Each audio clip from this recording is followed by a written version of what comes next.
Liam Cosgrave is a former Irish Fine Gael politician who served as Taoiseach and as leader of Fine Gael. He was a Teachta Dála from 1943 to 1981. Born in Castleknock, Dublin, Cosgrave was the son of W.T. Cosgrave, the first president of the Executive Council in the newly formed Irish Free State. After qualifying as a barrister, he decided to embark on a political career. He was elected to Dáil Éireann at the 1943 general election and sat in opposition alongside his father. The formation of the first inter-party government in 1948 saw Cosgrave become a parliamentary secretary to Taoiseach John A. Costello. He formally became a cabinet member in 1954 when he was appointed Minister for External Affairs. The highlight of his three-year tenure was Ireland's successful entry into the United Nations. In 1965, Cosgrave was the unanimous choice of his colleagues to succeed James Dillon as leader of Fine Gael. He lost the 1969 general election to the incumbent Jack Lynch, but won the 1973 general election and became Taoiseach in a Fine Gael Labour Party government.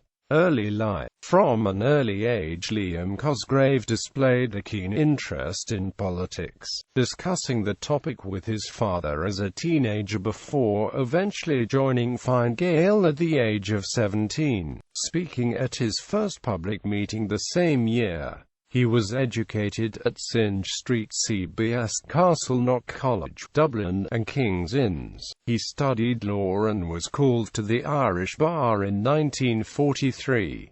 To the surprise of his family, Liam decided to seek election to Dáil Éireann in the 1943 general election and was elected as a Teachta Dála for Dublin County at the age of 23, sitting in the 11th Dáil alongside his father W.T. Cosgrave, who was one of the founders of the Irish Free State in the 1920s. Cosgrave rapidly rose through the ranks of Fine Gael, and was regarded as being by far the most able and active of Fine Gael's newer TDs. The party was, however, at an extremely low ebb in the 1940s, spending many years in opposition. Cosgrave wrote to the party leader, Richard Mulcahy, in May 1947 on the poor attendance in the Dáil, and informed his leader that "I cannot any longer conscientiously ask the public to support the party as a party, and in the circumstances I do not propose to speak at meetings outside my constituency." Nevertheless,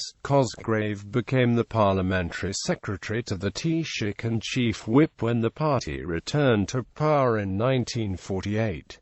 Mulcahy, while remaining leader of Fine Gael, allowed John A. Costello to become Taoiseach of the inter-party government as the latter had wider appeal and acceptance.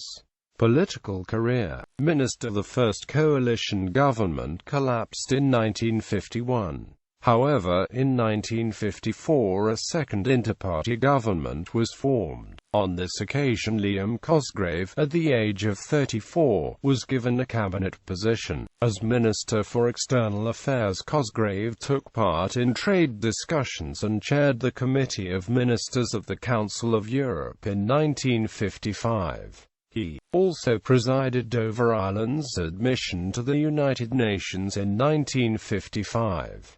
Cosgrave outlined the three principles of his foreign policy to the Dáil in June 1956. The first was adherence to the principles of the UN Charter, the second was independence and non-alignment, but the third made clear where Ireland's sympathies lay: to do whatever we can as a member of the UN to preserve the Christian civilization of which we are a part, and with that end in view to support, whenever possible, those powers principally responsible for the defense of the free world in the resistance to the spread of communist power and influence. Ireland was non-aligned in favour of the United States. The second inter-party government collapsed amid severely deflationary policies set by the patrician Minister for Finance, Gerard Sweetman, and Cosgrave held Sweetman personally responsible for Fine Gael's defeat in 1957, and told him so, reportedly stating that Fine Gael was no longer led by people living in big houses at the end of long avenues. Quote, "He did not speak to Sweetman for some years." Opposition. Cosgrave remained active in opposition, but he privately supported Fianna Fáil's referendum to abolish the system of proportional representation in June 1959, which was defeated. This opposition was to count against him later that year in the leadership contest. In October 1959, the dual leadership of Fine Gael, Mulcahy and Costello, stood down. Costello wanted to continue his practice as a senior counsel as well as being leader. He had asked Cosgrave to be his managing director in the Dáil while he was absent on legal work.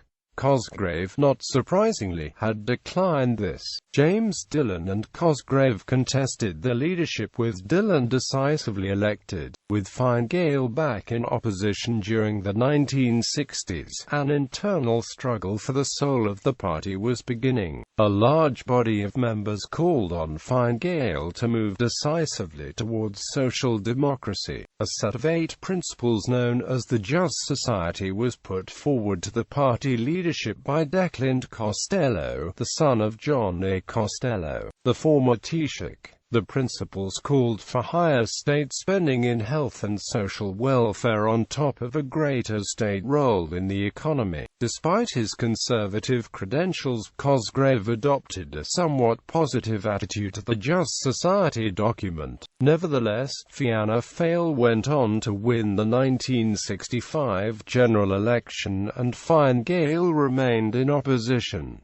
Fine Gael leader. In 1965, when James Dillon retired as Fine Gael leader after the 1965 general election, lost Liam Cosgrave. As a senior party figure and son of the first parliamentary leader of Fine Gael, easily won the leadership. He led his party to defeat in the 1969 election and was under constant threat and challenge by younger, more social democratic elements represented by Garrett Fitzgerald, who was elected to the 1969 Dáil. Cosgrave's erstwhile opponent, Declan Costello, had retired in 1969.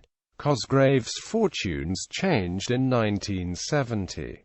He played a key role in the arms crisis, when, as leader of the opposition, he pressured then Fianna Fáil leader and Taoiseach, Jack Lynch, to take action against senior ministers who were involved in importing arms intended for the Provisional IRA. The information had been leaked to him by the Guards Special Branch, who had already informed the Taoiseach. Cosgrave's determination to support government anti-terrorist legislation in votes in the Dáil, in the face of outright opposition from his party, almost cost him his leadership.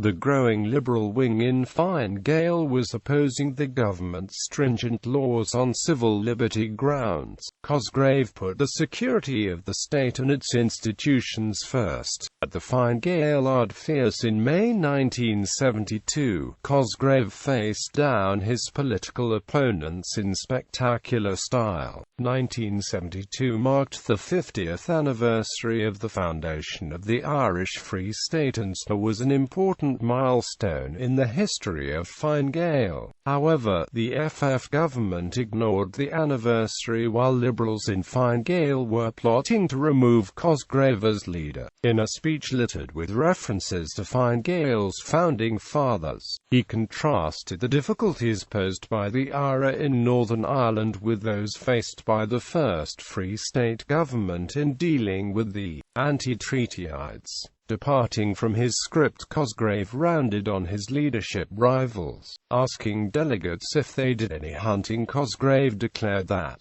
some of these commentators and critics are now like mongrel foxes, they're gone to ground but will dig them out, and the pack will chop them when they get them. Despite being criticized for taking a partisanist or unionist stance in his speech, Cosgrave was leading Fine Gael back into power a year later. Cosgrave supported the government's offences against the state bill in November 1972, despite the position taken by Fine Gael to oppose the bill. Taoiseach Cosgrave was determined not to alienate certain wings of his party in choosing his cabinet. The cabinet was described as being the government of all talents, including such luminaries as future Taoiseach and writer Garret FitzGerald, former United Nations diplomat Conor O'Brien, television presenter and veterinary professor Justin Keating and others. Cosgrave balanced these with hardline Christian Democrats such as Richard Burke, a former teacher, pork merchant Prince Peter Barry, and West Dublin farmer Mark Clinton. It has been argued that Cosgrave fell into the category of being a chairman rather than a chief as far as the day-to-day running of his government was concerned. He was meticulous in adhering to the implementation of the 14-point plan on which the National Coalition was elected. Many of his cabinet ministers were greater stars in their own right than he was. To the surprise of many, he appointed Richie Ryan rather than Garret FitzGerald as his Minister for Finance when the Labour Party leader, Brendan Corish, declined the position in 1973.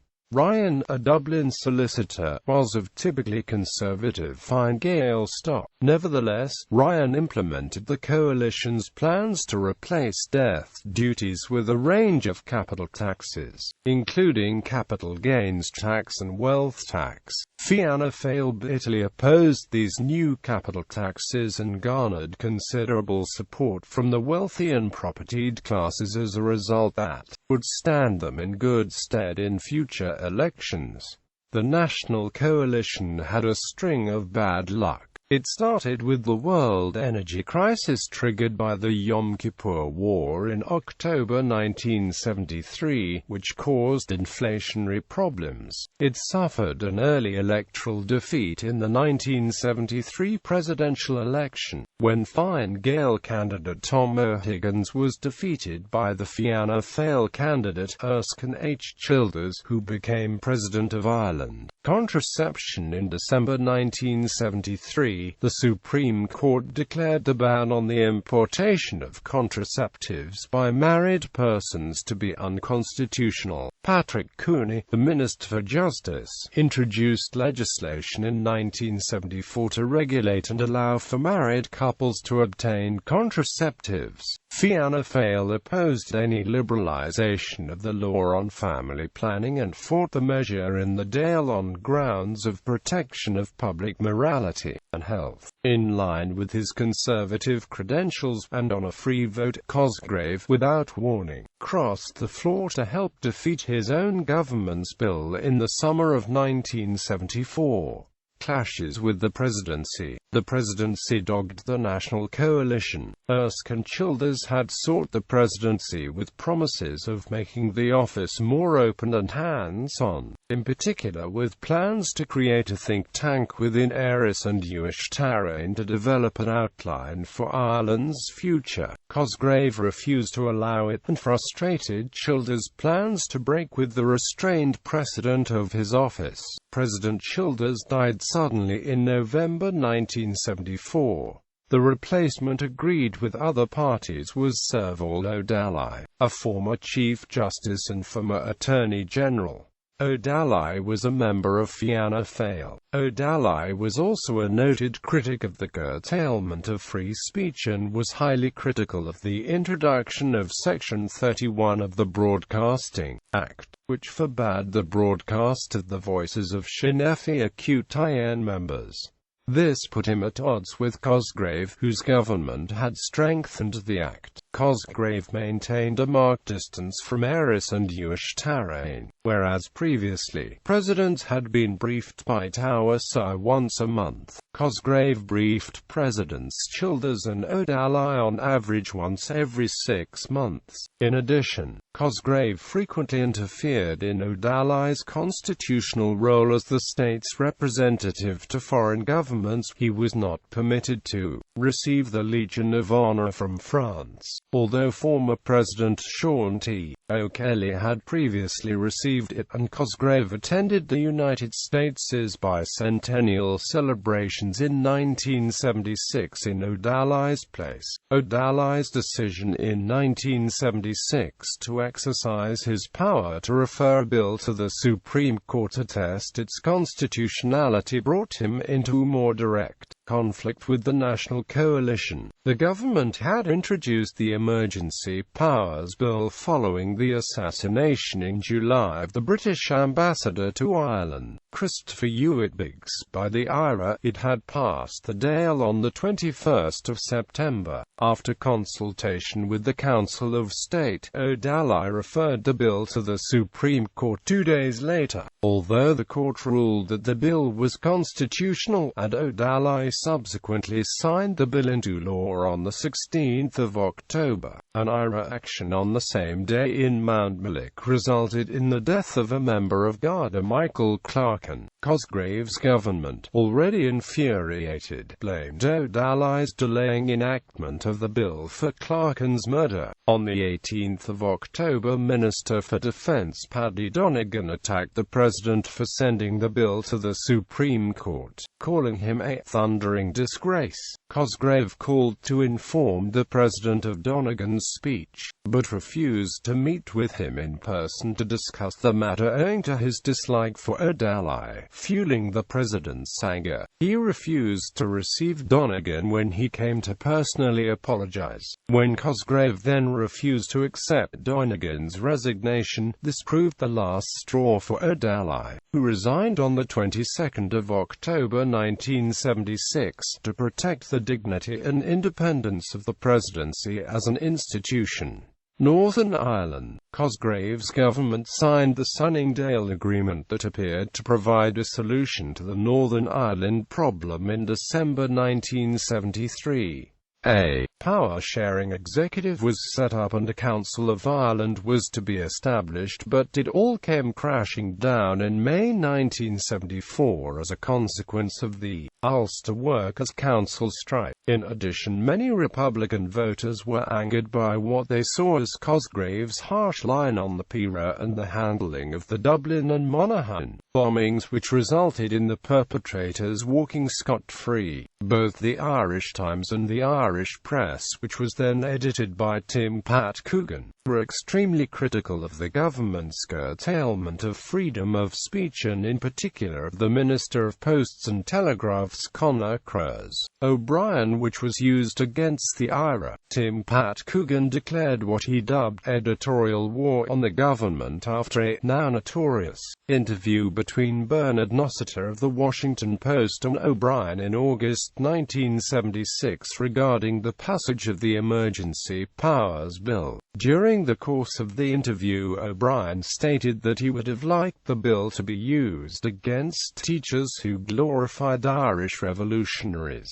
and against newspaper editors who published letters in support of Republicans. The coalition attempted to prosecute the Irish press for its coverage of the maltreatment of Republican prisoners by the Garda heavy gang, with the paper winning the case.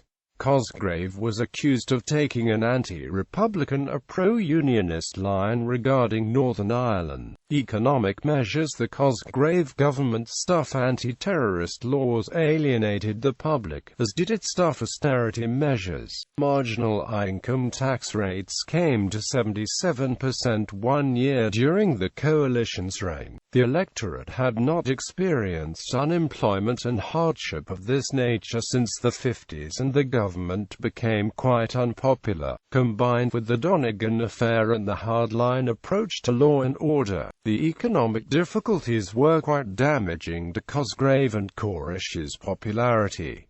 welfare measures. In the field of social security, a number of important reforms in welfare provision were introduced during Cosgrave's premiership. In 1974, sickness insurance, unemployment insurance, and occupational injuries coverage were extended to all employees, while earnings-related components were added to the basic flat-rate sickness benefit, the basic flat-rate short-term occupational injury benefit, and the basic flat-rate unemployment benefit. The same year, pension insurance was extended to all employees, and a means-tested allowance for the wives of prisoners was introduced. Blow-ins. 1977 election. In May 1977, Cosgrave addressed a euphoric Fine Gael outfit on the eve of the general election. He made a strong attack on blow-ins who could blow out of blow up. This was taken to be an attack either on Teachta Dála, founder of the Irish anti-apartheid movement and the Irish Council for Civil Liberties,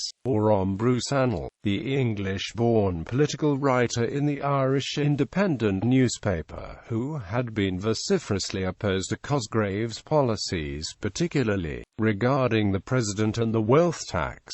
While the Fine Gael grassroots loved it, the public repelled Cosgrave. Together with James Tully, the Labour Minister for Local Government, had redrawn the constituency boundaries to favour Fine Gael and Labour for the first time, and they confidently expected the new boundaries would win for them. Dublin, apart from Dún Laoghaire, was divided into some 13 three-seat constituencies where Fine Gael and Labour were to take one seat each, reducing Fianna Fáil to a minority rump in the capital. The election campaign started without Cosgrave taking any opinion polls in advance, therefore not knowing that Fianna Fáil were well ahead. During the campaign, the National Coalition made up some ground, but the Fianna Fáil manifesto of giveaway promises was far too attractive for the electorate, and the National Coalition was heavily defeated, with Fianna Fáil winning an unprecedented massive parliamentary majority. Fianna Fáil won unexpected second seats in many Dublin constituencies. In particular, in the immediate aftermath, Liam Cosgrave resigned as Fine Gael leader.